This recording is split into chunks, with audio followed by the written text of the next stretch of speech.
Hello friends, स्वागत है मेरे इस यूट्यूब चैनल पर। और आज हम लोग मैट्रिक की परीक्षा 2018 के सेकंड शिफ्ट में पूछे गए वस्तुनिष्ठ प्रश्नों का विश्लेषण करेंगे। फ्रेंड्स ठीक है, यहाँ पर हम देखते हैं क्वेश्चन नंबर 1 क्या कहता है। गोलीय दर्पण के परावर्तक पृष्ठ की वृत्ताकार सीमा रेखा का व्यास कहलाता है। मुख्य फोकस, वक्रता त्रिज्या, प्रधान अक्ष या गोलीय दर्पण का द्वारक। तो इसका सही जवाब हो जाएगा फ्रेंड्स डी, गोलीय दर्पण का द्वारक कहलाता है। ठीक है, क्वेश्चन नंबर 2 देखेंगे। यहाँ पर क्वेश्चन नंबर 2 क्या कह रहा है, ध्यान दीजिएगा। ये कह रहा है निम्नलिखित में से कौन उत्तल दर्पण की फोकस दूरी है जिसकी वक्रता त्रिज्या 32 सेंटीमीटर है। तो इसका हम लोग जानते हैं r बराबर 2f हो जाता है, जहाँ पर r वक्रता त्रिज्या f फोकस दूरी। अगर इस सूत्र में आप रखेंगे तो यह कट करके 16 आ जाएगा, लेकिन बात चिन्ह की हो गई तो उत्तल दर्पण है इसलिए धनात्मक चिन्ह होगा, अर्थात सी ऑप्शन प्लस 16 सेंटीमीटर आपका ये आंसर हो जाएगा। ठीक है, फोकस दूरी। ओके, अब यहाँ पर हम चलते हैं क्वेश्चन नंबर 3। यदि किसी बिंब के प्रतिबिंब का आवर्धन ऋणात्मक है, याद रखेंगे ऋणात्मक है, तो उस प्रतिबिंब की प्रकृति क्या होगी। सबसे पहले तो वो वास्तविक हो जाएगी और उल्टा भी होगी, अर्थात इसका सही जवाब हो जाएगा ऑप्शन ए, वास्तविक और उल्टा होगा। ठीक है फ्रेंड्स, और मैं आपको ये बात कहना चाहता हूँ कि आपके संपर्क में जितने भी स्टडी ग्रुप्स हैं उस सब में इस वीडियो को आप शेयर कर देंगे, लाइक कमेंट और सब्सक्राइब कर लेंगे। क्या होता है फ्रेंड्स कि ऐसा करने से मुझे अभी प्रेरणा प्राप्त होती है, मोटिवेशन मिलता है और एक नए ऊर्जा, जोश और उत्साह के साथ फिर आगे वीडियो बनाने के लिए तैयार होते हैं। और आपको निश्चित रूप से खास करके मैट्रिक की परीक्षा में फ़ायदा ज़रूर होगा, या आपके जो भी कोई रिलेटिव होंगे, आप नहीं हैं तो उन्हें भी फ़ायदा होगा, तो उसे आप शेयर कर देंगे। ठीक है, आगे प्रश्न की तरफ हम लोग बढ़ते हैं। कहता है नेत्र में प्रवेश करने वाली प्रकाश किरणों का अधिकांश अपवर्तन होता है। कहाँ होता है, देख लीजिए। यहाँ ऑप्शन क्या कर रहा है, नेत्रोद अंतरपृष्ठ पर, अभिनेत्र के अंतरपृष्ठ पर, कॉर्निया के बाहरी पृष्ठ पर, या इनमें से कोई नहीं। इसका सही जवाब हो जाएगा ऑप्शन बी, अभिनेत्र के अंतरपृष्ठ पर अधिकांश अपवर्तन हो जाता है। क्वेश्चन 5, जब सूर्य का प्रकाश वायुमंडल से गुजरता है तो वायु के सूक्ष्म कण किस रंग के प्रकाश को अधिक प्रबलता से प्रकीर्ण करते हैं। आसान सा क्वेश्चन और इम्पोर्टेंट भी क्वेश्चन है, इम्पोर्टेंट क्वेश्चन, इसको आप ध्यान में रखेंगे। इसका सही जवाब क्या हो जाएगा, तो 5 का सही जवाब डी हो जाएगा, नीले रंग का अपवर्तन सबसे ज़्यादा होगा। ठीक है, अब हम लोग आगे प्रश्न की तरफ चलेंगे। क्वेश्चन नंबर 6 क्या कहता है, देख लीजिए। कहता है कि भारत में उत्पादित प्रत्यावर्ती विद्युत धारा की आवृत्ति है 50 हर्ट्ज, 60 हर्ट्ज, 70 हर्ट्ज या 80 हर्ट्ज। तो इसका सही जवाब हो जाएगा ऑप्शन ए, 50 हर्ट्ज। ठीक है, हर्ट्ज आवृत्ति का मात्रक होता है। यहाँ पर हम लोग देख लें, कहता है कि किसी वोल्ट मीटर के, ठीक है फ्रेंड्स ध्यान दीजिए क्वेश्चन पे। क्वेश्चन नंबर 7, किसी वोल्ट मीटर के स्केल पर 0 वोल्ट और 1 वोल्ट के बीच 20 विभाजन चिन्ह हैं, तो उस वोल्ट मीटर का अल्पमापांक क्या होगा। इसका सही जवाब होगा ऑप्शन बी, आपका 0.05 वोल्ट। ठीक है, ऑप्शन बी सही होगा। 8 क्वेश्चन नंबर 1, माइक्रो एम्पियर विद्युत धारा निम्नलिखित में कौन सी है। तो इसका सही जवाब हो जाएगा ऑप्शन सी, 10⁻⁻6 एम्पियर। ठीक है, आगे चलिए, आगे हम लोग देखेंगे क्वेश्चन नंबर 9 क्या कहता है। तो ये है किसी 9 क्वेश्चन नंबर, 1 मिनट देखिए, आपके स्क्रीन पर अभी साफ दिख रहा होगा। और ये कहता है किसी छड़ चुंबक के अंदर चुंबकीय क्षेत्र रेखाओं की दिशा क्या होती है। क्या कहता है, किसी छड़ चुंबक के अंदर चुंबकीय क्षेत्र रेखाओं की दिशा क्या होती है? इसका सही जवाब हो जाएगा ऑप्शन बी, दक्षिण ध्रुव से उत्तर ध्रुव की तरफ। किधर से? दक्षिण ध्रुव से उत्तर ध्रुव की तरफ। क्वेश्चन नंबर 10, घरेलू विद्युत परिपथ में उदासीन तार का रंग होता है। ध्यान रखिए क्या कर रहा है, तो घरेलू विद्युत परिपथ में उदासीन तार का रंग होता है, कैसा होगा जी? तो इसका सही जवाब आपको ऑप्शन सी होगा, काला। ठीक है, काला। आगे क्वेश्चन नंबर 11, किस युक्ति में विभक्त वलय दिक् परिवर्तक का कार्य करता है? इसका सही जवाब हो जाएगा ऑप्शन ए, विद्युत जनित्र। विद्युत जनित्र।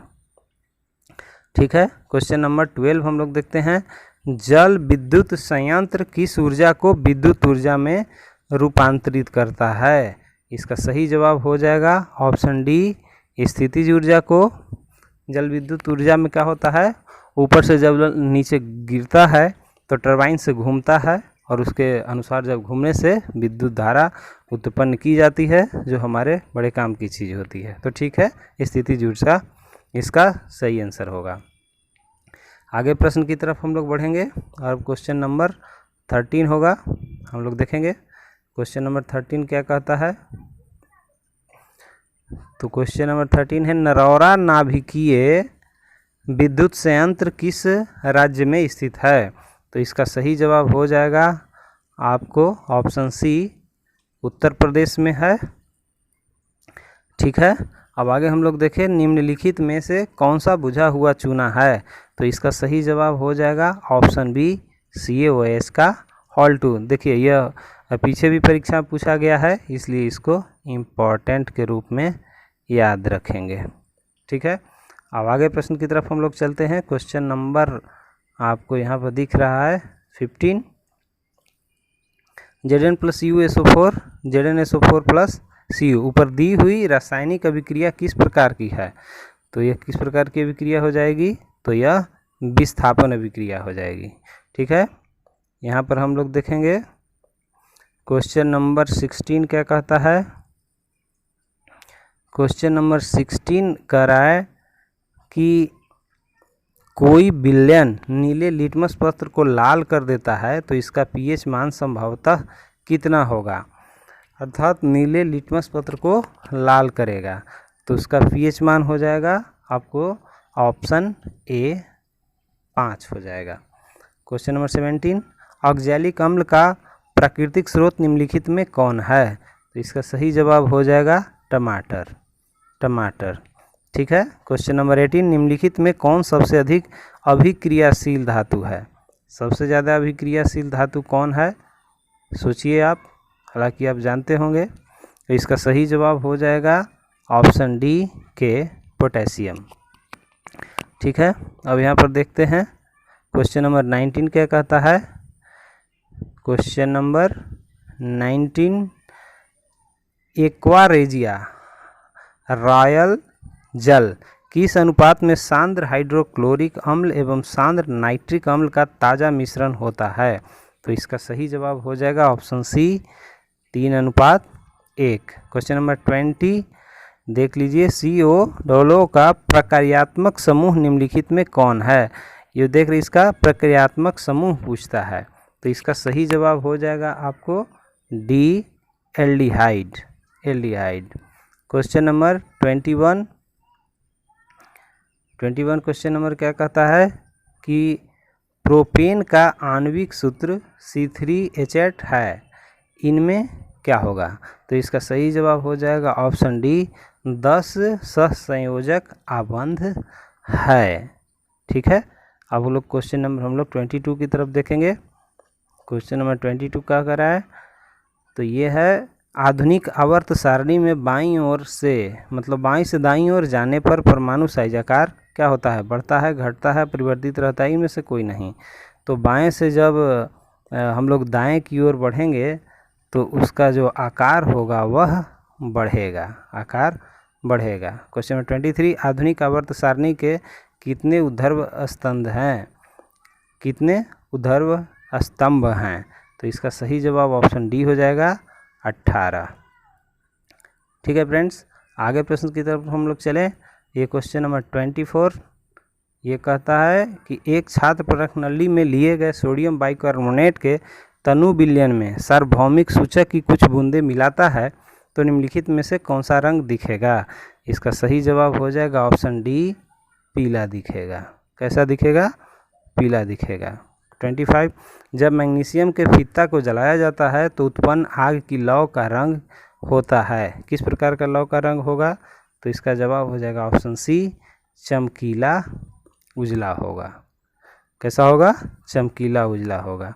ठीक है, क्वेश्चन नंबर देखेंगे हम लोग यहाँ पर 26। एक प्रश्नावली के लिए गए विलयन में एक लोहे की कील को डुबोया गया। आधे घंटे के बाद यह देखा गया कि विलयन का रंग परिवर्तित हो चुका है। उस प्रश्नावली में विलयन था। किस चीज़ का विलयन था? तो इसका सही जवाब ऑप्शन बी हो जाएगा, CuSO4 का। क्वेश्चन नंबर 27 निम्नलिखित में से कौन से यंत्र का उपयोग रक्तदाब मापने में किया जाता है। ये बार बार हम लोग आम जनजीवन में प्रयोग करते हैं, नाम भी आप जानते होंगे। इसका सही जवाब ऑप्शन सी, स्फिग्मोमैनोमीटर होगा। रक्तदाब मापने के लिए इसका प्रयोग किया जाता है। ठीक है फ्रेंड्स, अब आगे क्वेश्चन की तरफ हम लोग बढ़े। क्वेश्चन नंबर 28 होगा और ये रहा यहाँ। देखिए क्या कहता है। ये कहता है कि रक्त का कौन सा अवयव घायल स्थान के रक्तस्राव के मार्ग को रक्त का थक्का बनाकर अवरुद्ध करता है। तो इसका सही जवाब क्या हो जाएगा? सी, प्लेटलेट्स। प्लेटलेट्स रक्त का थक्का बनाकर अवरुद्ध करता है। 29 अवटु ग्रंथि को थायरॉक्सिन हार्मोन बनाने के लिए क्या आवश्यक है। तो इसका सही जवाब हो जाएगा ऑप्शन डी, इनमें से कोई नहीं। सोडियम, फास्फोरस, क्लोरीन, इसमें किसी का आवश्यकता नहीं पड़ेगा। आगे देख लीजिए क्वेश्चन नंबर 30 क्या कहता है। मस्तिष्क का कौन सा भाग शरीर की स्थिति तथा संतुलन का अनुरक्षण करता है। अग्र मस्तिष्क, मध्य मस्तिष्क, अनुमस्तिष्क या इनमें से सभी। इसका सही जवाब हो जाएगा क्वेश्चन नंबर 30 का सी, अनुमस्तिष्क क्या करता है? तो शरीर की स्थिति और संतुलन को अनुरक्षण करता है। 31 पादप हार्मोन साइटोकाइनिन सहायक है। किस चीज़ में सहायक है? तो यह है आपको प्ररोह के अग्रभाग की लंबाई में वृद्धि के लिए साइटोकाइनिन सहायक है। ठीक है, देखिए क्वेश्चन नंबर 32 क्या कहता है। तो हाइड्रा में प्रजनन की विधि निम्नलिखित में से कौन है। कायिक प्रवर्धन, बीजाणु समासंध, मुकुलन या विखंडन। तो इसका सही जवाब हो जाएगा ऑप्शन सी, मुकुलन। क्वेश्चन नंबर 33 पुष्प का कौन सा भाग पराग कण बनाता है। तो इसका सही जवाब हो जाएगा ऑप्शन सी, पुंकेसर परागकण बनाता है। ठीक है, अब हम लोग आगे प्रश्न की तरफ बढ़ें। क्वेश्चन नंबर 34 निम्न में से कौन सा मानव में मादा जनन तंत्र का भाग नहीं है। अंडाशय, शुक्रवाहिका, गर्भाशय या डिंभ वाहिनी। इसका सही जवाब हो जाएगा ऑप्शन सी, शुक्रवाहिका मादा जनन तंत्र का भाग नहीं है। बाकी अंडाशय, गर्भाशय और डिंभ वाहिनी ये सभी मानव में मादा जनन तंत्र का एक भाग होता है। क्वेश्चन 35 वंशागत नियमों का प्रतिपादन किसने किया।